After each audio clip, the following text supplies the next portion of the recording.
आप उस मौके पे सिर्फ वो 4 रकत नमाज फ़र्ज जो आपने असर की पढ़नी है वही पढ़ें। इसके बाद किसी किस्म की नफली नमाज नहीं हो सकती फ़र्ज़ों के बाद। पहली जहालत तो यहाँ पकड़ी गई।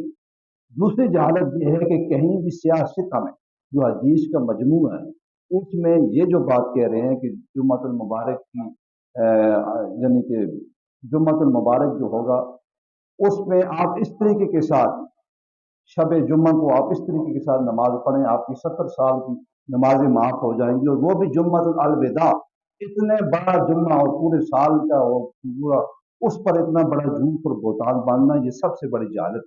लिहाजा इस किस्म के मैसेज चलेंगे शायद आप तक पहुंचे, और ये आइंदा आने वाले जुम्मे तक हजारों लोगों के अकायद खराब हो रहे हैं, नजरियात खराब हो इस वजह से कि लोग मस्जिद से इनका रुख जो है वो खत्म हो जाए। बस इनके जहन में एक बात रासिख हो जाएगी, एक साल के बाद जुम्मा आएगा, जुम्मतुल अलविदा आएगा, वो एक नमाज हम इस तरीके से पढ़ लेंगे पूरे साल की, बल्कि 70 साल की हमारी नमाजें माफ हो जाएगी। लिहाजा सरकार मदीना अलैहिस्सलाम का फरमान आलिशान बात खत्म कर रहे हैं। आपने फरमाया मन तरक सलाता, ये आप करीम अलैहिस्सलाम का लबहाए मुबारक से निकला हुआ जुमला है। आप फरमाते हैं मन तरक सलाता, हर वो शख्स जिसने नमाज को तर्क किया, छोड़ दिया, मन तरक सलाता मुतअम्मिदन, जान बूझ कर, फकद कफरा, उसने कुफर अख्तियार कर दिया। लिहाजा ये नमाज हमारे ऊपर फर्ज के साथ साथ कर्ज है। जैसे आप दुकान से कर्जा ले लेते हैं, किसी से कर्जा उठा लेते हैं, वो आपने वापस करना होता है। महीने बाद करें, 15 दिन बाद करें, 2 महीने बाद करें, आपने हर सूरत उसको वापस करना है। इसी तरीके पर ये नमाजें हैं। हाँ, कज़ा उम्री वो इरादा एक बात, इंशाल्लाह आज की हमारी जो नशिस्त होगी ना असर के बाद, उस पर हम इस पर बात करेंगे, कज़ा उम्री पढ़ने का तरीका कार क्या, किस तरीके से वो लुटाई जाती है, वो इरादा बात।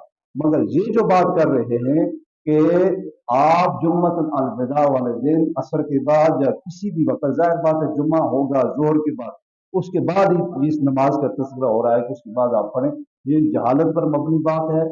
और इस तरह के मैसेज चलते हैं, चलते रहेंगे, उनकी तरफ कतई नजर आप तवज्जो न दें, बल्कि लोगों की इस्लाह करें, लोगों को बताएं ये सारे जुहूद नसारा की साजिशें हैं। बाज़ दिखा आता है जी हजरत अली का फरमान है, हजरत अबू बकर सिद्दीक रज़ी अल्लाह ताला, यानी कि बात नीचे कुछ और होगी, ऊपर आपका हवाला लिखा होगा।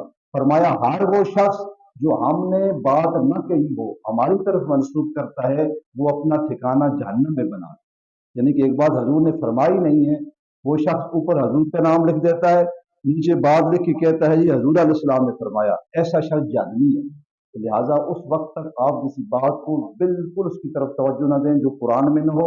कुरान के बाद अगला हमारा जो हदफ है वो हदीस है। कुरान और हदीस जब दोनों हम साथ साथ चला के चलेंगे, चलते रहेंगे, तो ये बातें हमें समझ आएंगी कि दाएं बाएं बहुत सारा फितना है, फितना फैलता रहेगा। तमाम लोग इन फितनों से बच के रहें और उलमा के करीब रहें, कुरान को पढ़ते रहें, जितना आसानी के साथ आप पढ़ सकते हैं, आधा रकू पढ़ लें, रुकू पढ़ लें, मगर आपने उसको तर्जुमे के साथ सीखें। हर एक शख्स को तर्जुमा तो आता है ना जी। कंजुल ईमान शरीफ ले लें, सबसे बेहतरीन है, और उसके साथ साथ की करम अलाजरी रहमतुल्लाह ताला अलैह का लिखा हुआ कुरान की तफसीर ज़ियाउल कुरान, इंतहाई सलीस अंदाज में लिखी गई है, उसको थोड़ी थोड़ी आप स्टडी करें, इंशाअल्लाह अज़ीज़ ये तमाम फितनों से आपको छुटकारा और निजात मिल जाएगी। अल्लाह रब्बुल आलमीन से दुआ है खालिक अज़्ज़ व जल हम सब का आमीन नासिर हो, और कुरान और सुन्नत को समझने के लिए रब्बुल आलमीन हमें तौफीक अता